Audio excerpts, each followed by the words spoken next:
Saudara, warga terus diimbau untuk tidak panik setelah virus corona terdeteksi menjangkiti warga. Kenali terhadap ciri-ciri terpapar virus corona dan apa bedanya dengan influenza dan juga flu biasa. Sesuai data yang dikutip dari Organisasi Kesehatan Dunia WHO, ciri dasar pasien yang diduga terpapar virus corona antara lain demam dengan suhu di atas 38 derajat Celcius. Diikuti batuk, termasuk pernafasan yang cepat dan tidak teratur, tanpa hidung yang meler. Sementara mereka yang terpapar influenza dapat dikenali dengan ciri dasar demam, batuk, hidung meler, dan bersin-bersin. Yang artinya berbeda pada saat terpapar corona yang hanya mengalami demam dan batuk tanpa hidung meler. Lalu apa yang bedanya dengan flu biasa?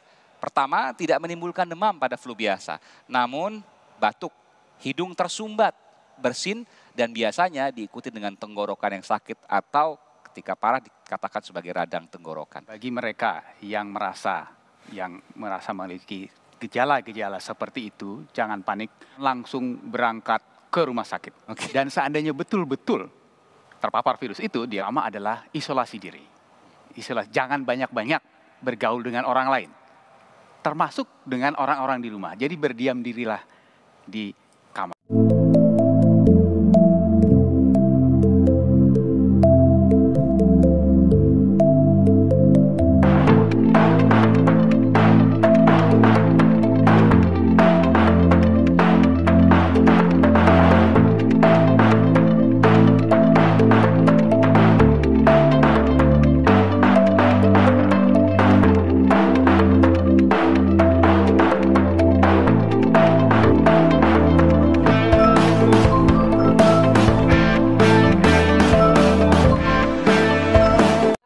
Sudah sehat 100%? Sudah 100%, alhamdulillah. Oke, gimana bisa cerita berbagi kepada publik, kepada kita semua, bagaimana Mbak bisa survive? Jadi yang paling penting sekarang saya dan keluarga sakit dikonfirmasi positif COVID-19 itu memang pada awalnya tentunya ada tekanan batin, ada rasa depresi dan lain-lain yang di saat sesuatu seperti ini terjadi kepada kita semua, kita memiliki dua pilihan, kita bisa mengambil dan melihat semuanya secara negatif atau melihat semuanya secara positif.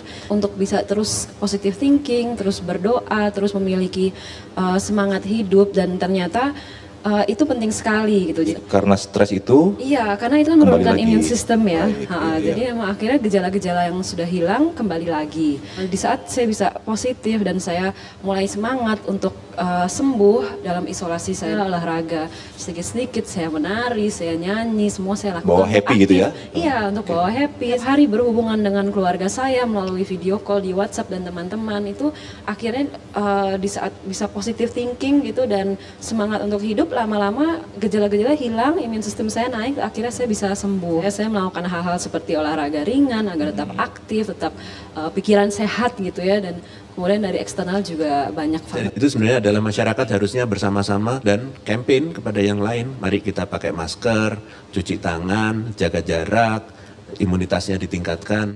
Apa itu virus E484K?